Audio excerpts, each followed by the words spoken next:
Assalomu alaykum, siz Retro.uz Bro kanalidasiz. Albatta obuna bo'lish kerak va qo'llab-quvvatlash kerak.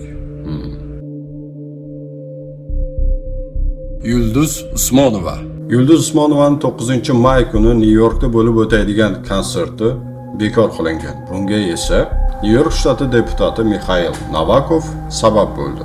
Alloh taolodan yahudiylarning boshiga turli xil kulfatlar yog'ilishini, dahshatlar ularning keyingi avlodlarining ham boshiga tushishini ta'kidlagani. Shu asosda Yulduz Usmonovani antisemitistik va ba'zi bir bannerlarda natsist deb atashgan.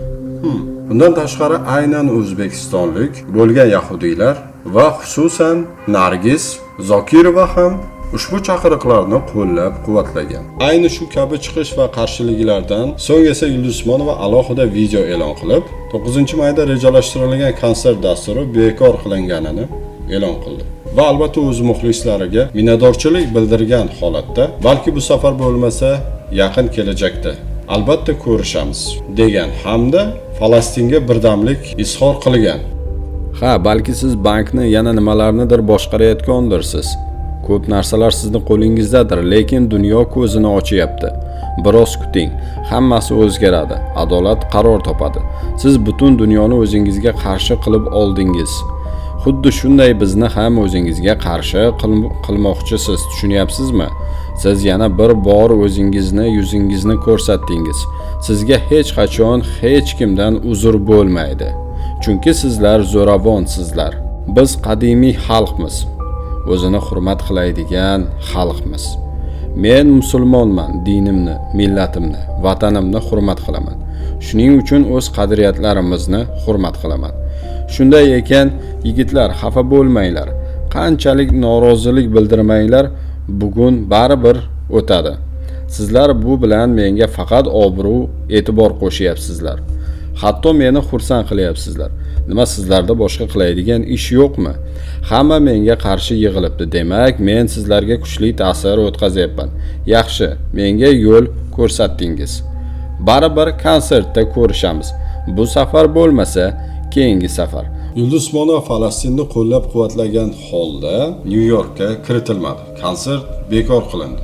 Ya'ni o'z fikrini shunchaki bildirgani uchun Nyu-Yorkka kiritilmadi. Lekin shu o'rinda taqqoslash shuni aytib o'tish kerakki, 2023-yildan buyon G'azo hududida 70-75 ming tinch aholini, 10 minglab bolalarni hayotini shunchaki qirib tashlagan, ularni shafqatsizlarcha o'ldirgan, qiynoqlarga solgan Isroil bosh vaziri Netanyahu va undan tashqari Isroil ichki xavfsizlik vaziri Ben-Gvir Nyu-Yorkka tashrif buyurishi mumkin. Lekin oddiy o'z fikrini bildirib chiqqan Yulduz Usmonova Nyu-Yorkka tashrif buyura olmaydi. Yulduz Usmonova yana video murojaat bilan chiqdi. Marhamat, birgalikda ko'ramiz. O'rtoqlar, kanalimizni qo'llab-quvvatlang. Mana kartalarimiz, donat qiling. Rahmat, sog' bo'ling, salomat bo'ling. Men Amerikaga latta tushda aylangani ham borayotganim yo'q. Bizni vatandoshlar taklif qilgani uchun men boraman dedim. Endi nasiba deyapman-ku. Men sizlarga aytyapman, вы не правы deb. Чем я не права? То, что вы убиваете детей? Так вы и своих людей убиваете. Я против этого. И не только я, весь мир против этого. Hamma mana shu hozir dabro yozayotganlar mana shu fikrda. Aytmaganim bilan shu fikrda bo'lgani uchun like bosyapti. Masalanda, Yulduz Usmonovaga podдержка debdi.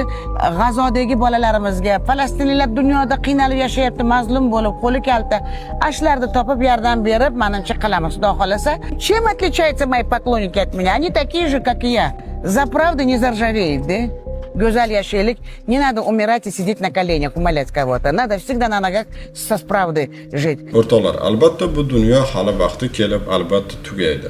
Tugamaydigan hech narsa yo'q. Tug'ilish borki, albatta o'lish ham bor. Yo'q emas. Qani, o'lmaganlar qo'lini ko'tarsin. Bir umr yashayotganlar qo'lini ko'tarsin. Abadiy hech narsa yo'q. Hurmatli do'stlar, abadiy faqat Alloh. Aynan hamma qilgan gunohlari uchun hammamiz, siz, biz, boshqalar ham albatta javob beramiz. Hurmatli o'rtoqlar, albatta kanalimizga obuna bo'ling, bizni qo'llab-quvvatlang, sog' bo'ling, salomat bo'ling. Mana kartalarimiz, kimning qo'lidan kelsa donat qiling. Rahmat.